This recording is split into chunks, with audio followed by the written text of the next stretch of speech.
الحمد لله رب العالمين والصلاة والسلام على أشرف الأنبياء والمرسلين وعلى آله وأصحابه أجمعين وعلى من تبعهم بإحسان إلى يوم الدين. أما بعد، أعوذ بالله السميع العليم من الشيطان الرجيم من همزه ونفخه ونفثه. بسم الله الرحمن الرحيم.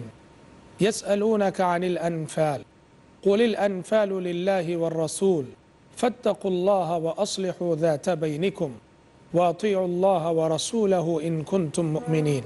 پروگرام مشعل راہ کی ایک اور کڑی لے کر آج میں آپ کی خدمت میں حاضر ہوں. آج کا ہمارا عنوان ہے صلح و صفائی کی اہمیت.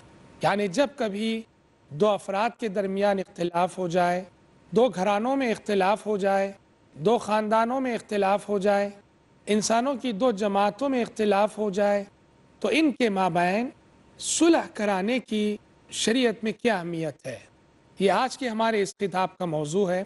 میں نے اپنے موضوع کی وضاحت کے لیے سورۃ الانفال کی پہلی آیت تلاوت کی، جس میں عہد نبوی کے ایک ایسے واقعے کا تذکرہ ہے جس میں حضرات صحابہ کرام رضوان اللہ علیہم اجمعین کے درمیان آپس میں کچھ اختلافات ہو گئے، تو آسمان سے آنے والی اس وحی نے انہیں صلح و صفائی کا حکم دیتے ہوئے اخوت و بھائی چارگی کے اس ماحول کو دوبارہ لوٹا دیا تھا جو ماحول کے اس اختلاف کی وجہ سے وہ کھو چکے تھے.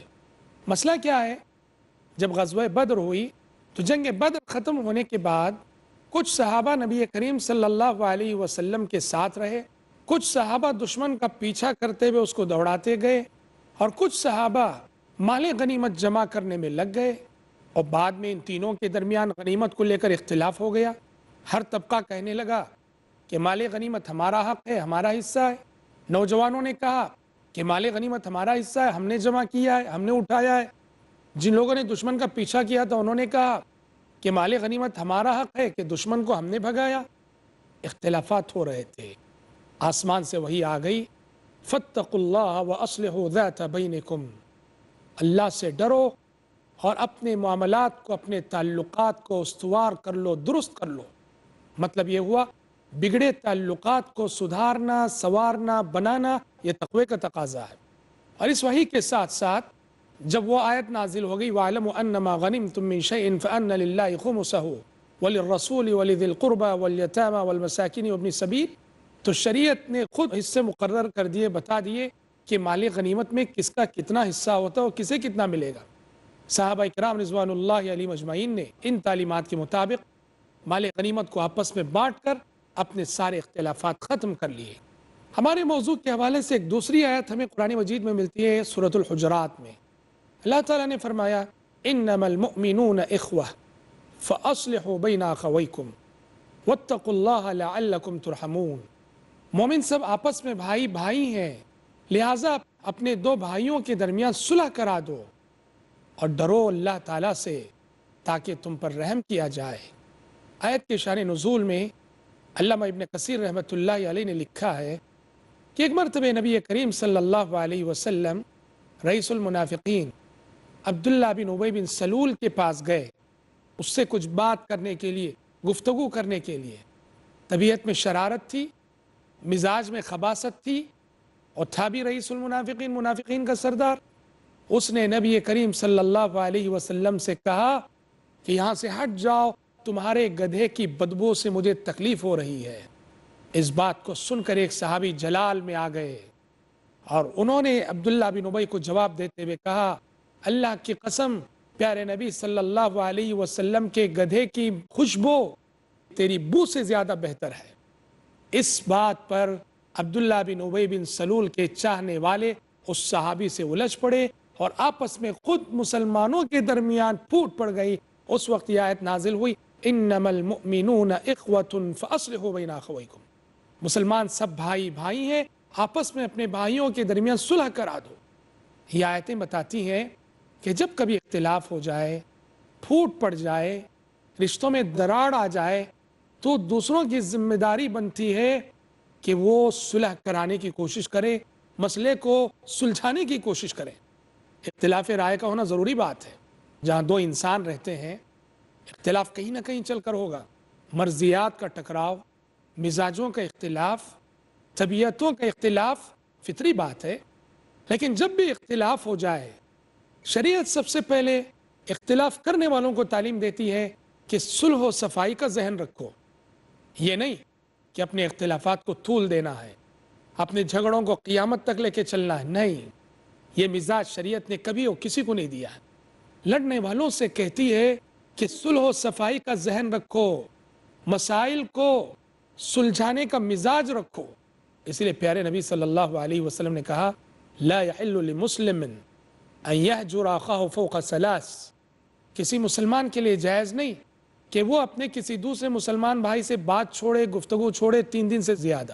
ٹھیک ہے، غصہ آ گیا، کچھ اختلافات ہو گئے، زیادہ سے زیادہ 3 دنوں تک آپ اپنے غصے کا اظہار کر سکتے ہیں، اجازت ہے۔ افضل ہے کہ وہ بھی نہ ہو، لیکن انسان ہے، غصہ غالب آتا ہے، 3 دنوں تک اپنے غصے کا اظہار کر سکتے ہو، قطع تعلق کر سکتے ہو، لیکن 3 دن سے زیادہ کرنے کی قطعاً اجازت نہیں۔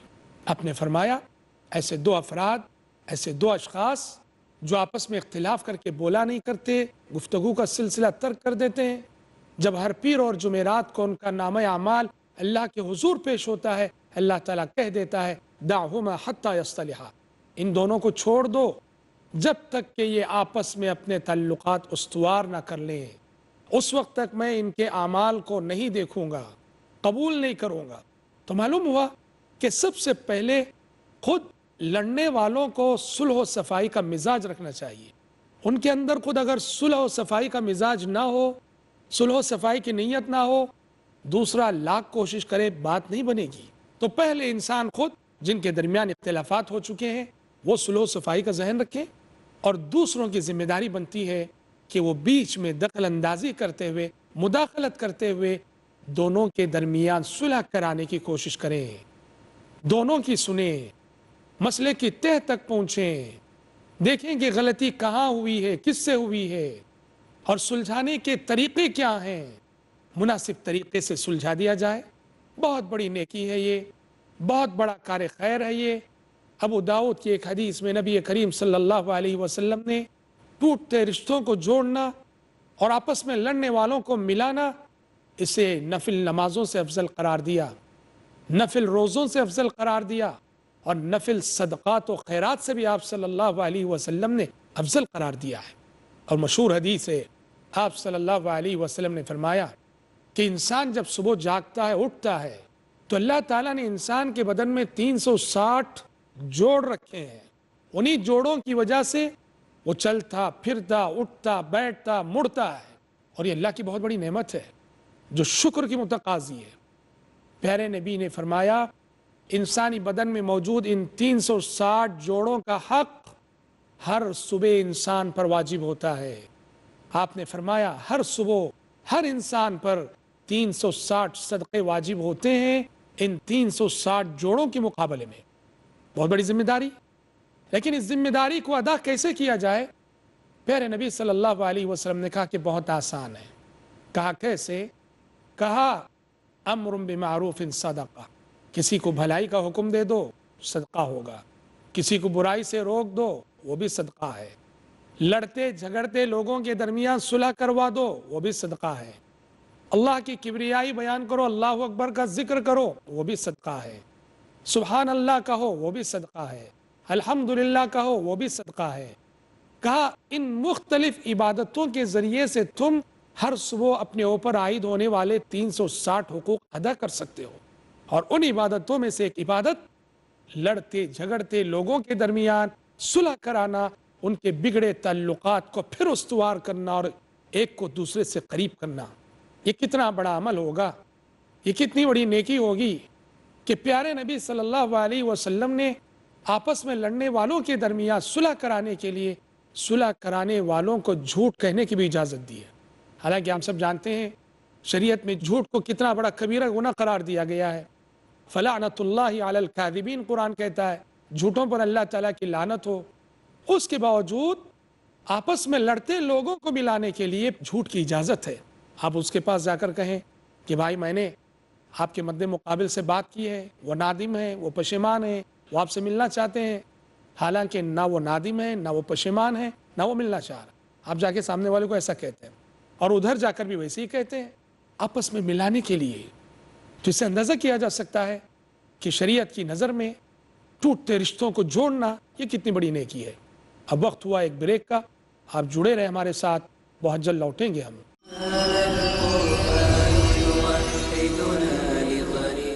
بریک سے قبل ہماری گفتگو ہو رہی تھی کہ ٹوٹتے رشتوں کو جوڑنا، آپس میں لڑتے جھگڑتے لوگوں کو ملانا، یہ بہت عظیم سنت ہے نبی کریم صلی اللہ علیہ وسلم کی۔ پیارے نبی صلی اللہ علیہ وسلم کی جن صفات سے آپ نبوت سے پہلے بھی جانے گئے، اس میں سے ایک بنیادی صفت یہ تھی، اِنَّكَ لَتَصِلُ الرَّحِمَ، آپ رشتوں کو جوڑا کرتے ہیں۔ ٹوٹتے رشتوں کو پیارے نبی صلی اللہ علیہ وسلم جوڑا کرتے تھے۔ جہاں بھی تعلقات بگڑتے، پیارے نبی صلی اللہ علیہ وسلم ان تعلقات کو پھر سے سنوارا کرتے تھے۔ اور اس سلسلے میں بہت سارے عملی واقعات کتب حدیث میں مروی ہیں۔ آپ صلی اللہ علیہ وسلم نے اپنے فرزند یا اپنے نواسے حضرت حسن ابن علی رضی اللہ عنہ کے بارے میں ایک مرتبہ فرمایا، جبکہ وہ ننھے سے بچے تھے۔ آپ نے فرمایا، ان ابنی ھذا سید ولعل اللہ ان یصلح بہ بین طائفتین عظیمتین من امتی۔ آپ نے فرمایا، یہ میرا بیٹا سردار ہے، مجھے امید ہے کہ اللہ تعالیٰ میرے اس بیٹے کے ذریعے میری امت کے آپس میں لڑتے دو گروہوں کے درمیان صلح کروائے گا۔ اللہ اکبر، کتنی بڑی منقبت ہے حضرت حسن ابن علی رضی اللہ عنہ کی۔ اور آپ صلی اللہ علیہ وسلم کی یہ پیشن گوئی کب پوری ہوئی؟ جب جنگ جمل ہوئی، ایک طرف حضرت علی، ایک طرف ام المومنین عائشہ صدیقہ رضی اللہ عنہ، جنگ صفین ہوئی، ایک طرف حضرت علی رضی اللہ عنہ اور ایک طرف حضرت معاویہ رضی اللہ عنہ۔ حالات بگڑ گئے، مسلمان بڑھ گئے تھے، صحابہ دو حصوں میں بڑھ گئے تھے۔ تو حسن ابن علی رضی اللہ تعالی عنہ نے سن 40 ہجری میں امیر معاویہ رضی اللہ عنہ کے حق میں خلافت سے دستبردار ہو کر امت کے ان دو گروہوں کو آپس میں پھر سے ملا دیا۔ اسی لیے سن 40 ہجری کو عام الجماع کہا جاتا ہے، اجتماعیت کا سال کہا جاتا ہے، جس سال مسلمانوں کی شیرازہ بندی دوبارہ ہو گئی تھی ان کا شیرازہ بکھرنے کے بعد۔ تو حضرت حسن ابن علی کی بہت بڑی منقبت نبی کریم صلی اللہ علیہ وسلم نے بتائی کہ ان سے اللہ تبارک و تعالی صلح و صفائی کا اتنا عظیم کام لینے والا ہے، اور اللہ تعالیٰ نے وہ کام ان سے لیا۔ جہاں کہیں اختلاف ہوتا، پیارے نبی از خود اپنی جانب سے فوراً تشریف لے جاتے اور مسئلے کو سلجھانے کی کوشش کرتے۔ اور اس کی وجہ سے یہاں تک آتا روایتوں میں کہ آپ صلح کروانے کے لیے گئے اور نماز میں مسبوق ہو گئے۔ آپ صلی اللہ علیہ وسلم کے بارے میں نماز میں مسبوق ہونے کی بات سوچی بھی نہیں جا سکتی کہ آپ سے 1 رکعت 2 رکعت 3 رکعت فوت ہو جائے، تکبیر تحریمہ فوت ہو جائے۔ پوری زندگی میں غالباً 2 مرتبہ ہوا ہے۔ ایک مرتبہ جب آپ قضاء حاجت کے لیے گئے ہوئے تھے مغیرہ بن شعبہ رضی اللہ عنہ کے ساتھ، دیر ہونے پر صحابہ کرام رضوان اللہ علیہم اجمعین نے با جماعت نماز پڑھی اور آپ صلی اللہ علیہ وسلم دیر سے تشریف لائے اور جماعت میں شامل ہو گئے، ایک مرتبہ مسبوق ہوئے۔ اور دوسرا واقعہ، اہل قباء کے درمیان آپس میں کچھ اختلافات ہو گئے، اہل قباء آپس میں لڑ پڑے، مار پیٹ ہو گئی۔ آپ صلی اللہ علیہ وسلم کو جیسے ہی معلوم ہوا، آپ فوراً تشریف لے گئے، معاملے کو سنا اور معاملے کو آپ صلی اللہ علیہ وسلم نے سلجھایا۔ مسئلے کو حل کر کے تشریف لانے میں دیر ہوئی، تب تک مسجد نبوی میں جماعت کھڑی ہو چکی تھی۔ آپ صلی اللہ علیہ وسلم نے آ کر شامل ہو کر نماز ادا کی۔ تو غور کرنے کی بات ہے، صلح کروانا کتنی بڑی نیکی ہے کہ جس کی وجہ سے آپ صلی اللہ علیہ وسلم کی تکبیر تحریمہ فوت ہوئی، جن کی تکبیر تحریمہ کبھی فوت نہیں ہوتی تھی، اور آپ مسبوق ہوئے جو کہ کبھی مسبوق نہیں ہوا کرتے تھے، صلوات اللہ وسلامہ علیہ۔ اس سے سمجھا جا سکتا ہے کہ ٹوٹتے رشتوں کو جوڑنا کتنی بڑی عبادت اور کتنی بڑی نیکی ہے۔ اختلافات کہاں نہیں ہوتے، مخالفتیں کہاں نہیں آتی، پھوٹ کہاں نہیں پڑتی، یہ ہر گھر میں ہو سکتا ہے۔ لیکن صلح و صفائی کا مزاج اگر رہے، بڑے بڑے اختلافات بھی آسانی سے حل ہو جاتے ہیں۔ خود ابو بکر صدیق رضی اللہ عنہ اور حضرت فاطمہ رضی اللہ عنہ دونوں میں اختلاف ہو گیا۔ ایک طرف نبی کریم صلی اللہ علیہ وسلم کے یار غار، اور ایک طرف آپ صلی اللہ علیہ وسلم کی لخت جگر۔ اور اختلاف کس مسئلے کو لے کر ہوا؟ آپ صلی اللہ علیہ وسلم کی وفات کے بعد فاطمہ رضی اللہ عنہ آپ صلی اللہ علیہ وسلم کی میراث میں اپنا حصہ پوچھنے کے لیے گئی تھیں ابو بکر صدیق رضی اللہ عنہ کے پاس، جبکہ ابو بکر صدیق رضی اللہ عنہ کے علم میں وہ حدیث تھی کہ آپ صلی اللہ علیہ وسلم نے فرمایا تھا لا نورث ما ترکناہ صدقہ، کہ ہم انبیاء اس دنیا میں جو بھی چھوڑ جاتے ہیں وہ وراثت میں ہمارے رشتہ داروں تک منتقل نہیں ہوگا، ہم جو بھی سرمایہ چھوڑ جاتے ہیں وہ بیت المال جائے گا، وہ عامۃ المسلمین کے حق میں صدقہ ہوگا۔ ابو بکر صدیق رضی اللہ عنہ کے علم میں یہ حدیث تھی، اس لیے ابو بکر صدیق رضی اللہ عنہ نے دینے سے انکار کر دیا۔ بشری تقاضا، انسان تھی، بشر تھی، بشری تقاضا غالب آ گیا اور فاطمہ رضی اللہ عنہ ناراض ہو گئیں ابو بکر صدیق رضی اللہ عنہ سے۔ لیکن قربان جائیے، طبقہ صحابہ کی خصوصیت یہ تھی، مسائل جس طرح ہمارے درمیان پیدا ہوتے ہیں مسائل ویسے وہاں بھی پیدا ہوتے تھے، لیکن ان کی خوبی، ان کا کمال یہ تھا وہ مسائل کو فوراً حل کر لیتے تھے۔ ہم مسائل کو حل کیے بغیر آگے بڑھاتے ہیں، وہ مسائل کو فوراً حل کر لیا کرتے تھے۔ ابو بکر صدیق رضی اللہ عنہ نے، ان کو خود اچھا نہ لگا کہ فاطمہ جو نبی کی لخت جگر ہے، اور وہ فاطمہ جن کے بارے میں پیارے نبی نے فرمایا فاطمہ بضعۃ منی یریبنی ما ارا بها ویؤذینی ما آذاها، فاطمہ میرے وجود کا ایک حصہ ہے، جو بات فاطمہ کو تکلیف دے وہ مجھے تکلیف دیتی ہے، فاطمہ کی تکلیف میری تکلیف ہے، فاطمہ کا درد میرا درد ہے، کہا تھا آپ صلی اللہ علیہ وسلم نے۔ ابو بکر صدیق رضی اللہ عنہ عمر میں بڑے، خلیفہ وقت، لیکن قربان جائیے اس تواضع پر، اس عاجزی پر، اس انکساری پر، خلیفہ وقت ہونے کے باوجود حضرت فاطمہ کے گھر آتے ہیں، حضرت علی کے گھر جاتے ہیں، اجازت لیتے ہیں، اجازت لے کر گھر میں داخل ہوتے ہیں اور حضرت فاطمہ رضی اللہ عنہا کو رو رو کے راضی کر لیتے ہیں۔ حضرت فاطمہ بھی ان سے راضی ہو جاتی ہیں، خوش ہو جاتی ہیں۔ سبحان اللہ، ایسا مزاج اگر رہے، ایسی طبیعت اگر رہے، کتنا بڑا مسئلہ کیوں نہ ہو آسانی سے حل ہو سکتا ہے۔ مزاجوں میں تواضع ہو، مزاجوں میں انکساری ہو، اور اللہ کی خاطر خود کے چھوٹے بننے کا ذہن ہو۔ پیارے نبی نے فرمایا خیرہما الذی یبدأ بالسلام، آپس میں لڑنے جھگڑنے والوں میں سب سے بہتر وہ ہے جو آگے بڑھ کر سامنے والے کو سلام کر دیتا ہے، عاجزی ہو، انکساری ہو۔ ایسا ہی ایک مسئلہ ام المومنین عائشہ صدیقہ رضی اللہ عنہا اور ان کے بہنجے عبداللہ بن زبیر کے درمیان ہو گیا۔ عبداللہ بن زبیر سگے بہنجے ام المومنین عائشہ صدیقہ رضی اللہ عنہا کے۔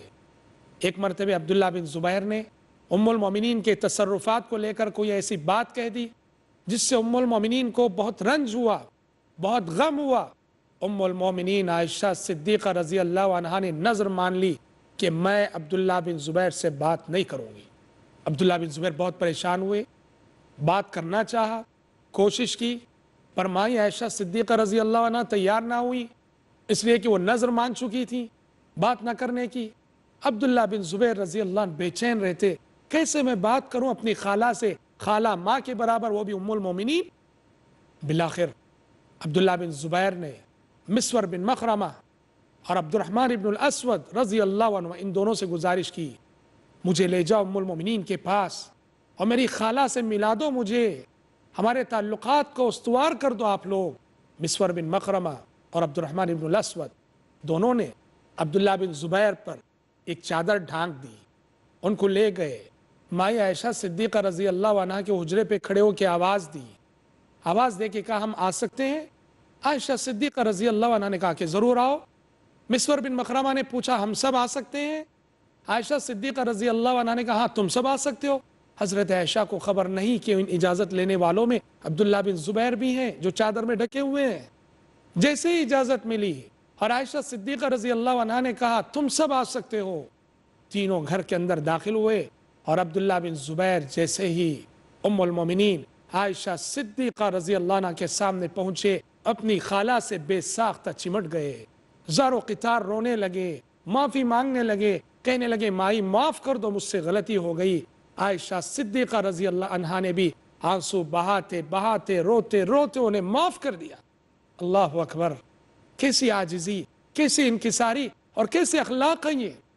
اور مسور بن مخرمہ عبد الرحمن بن الاسود کا کردار بھی قابل تعریف ہے، انہوں نے کیسے اپنا رول ادا کیا ام المومنین اور عبداللہ بن زبیر کے درمیان صلح کروانے میں۔ آج یہ مزاج رکھنے والے، ٹوٹتے رشتوں کو جوڑنے والے معاشرے میں خال خال ہی نظر آتے ہیں.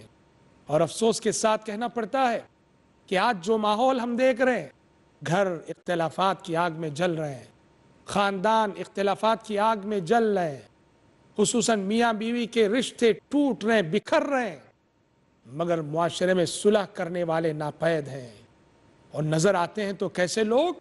وہ لوگ جو اختلافات کی بھڑکتی آگ میں مزید پیٹرول ڈال کے اس کو اور بھڑکاتے ہیں. لا حول ولا قوت الا باللہ. یاد رکھیے اہل ایمان کی یہ صفت قرآن مجید نقل کرتا ہے، والذین یصلون ما امر اللہ بہ ان یوصل، کہ اللہ کے بندے وہ ہیں، اہل ایمان وہ ہیں، وہ ان رشتوں کو جوڑا کرتے ہیں جن رشتوں کو جوڑنے کی تعلیم اللہ تعالیٰ نے دی ہے، جن رشتوں کو جوڑنے کا حکم اللہ تعالیٰ نے دیا ہے. مومن جوڑتا ہے، مومن توڑتا نہیں ہے. مومن قریب ہوتا ہے، قریب کرتا ہے. مومن دور نہیں ہوتا، دور نہیں کرتا ہے. گویا ایک ایسی سنت ہے نبی کریم صلی اللہ علیہ وسلم کی جس پر عمل کرنے والے معاشرے میں بہت کم ہے.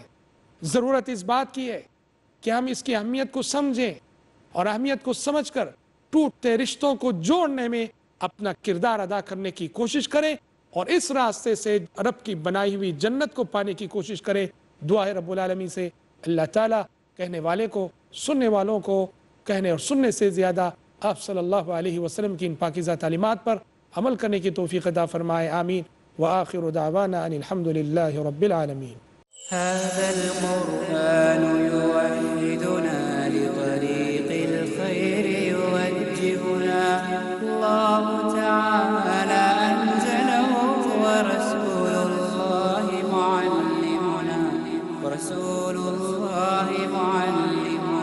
هذا القرآن يوحدنا لطريق الخير يوجهنا الله تعالى أنزله ورسول الله معلمنا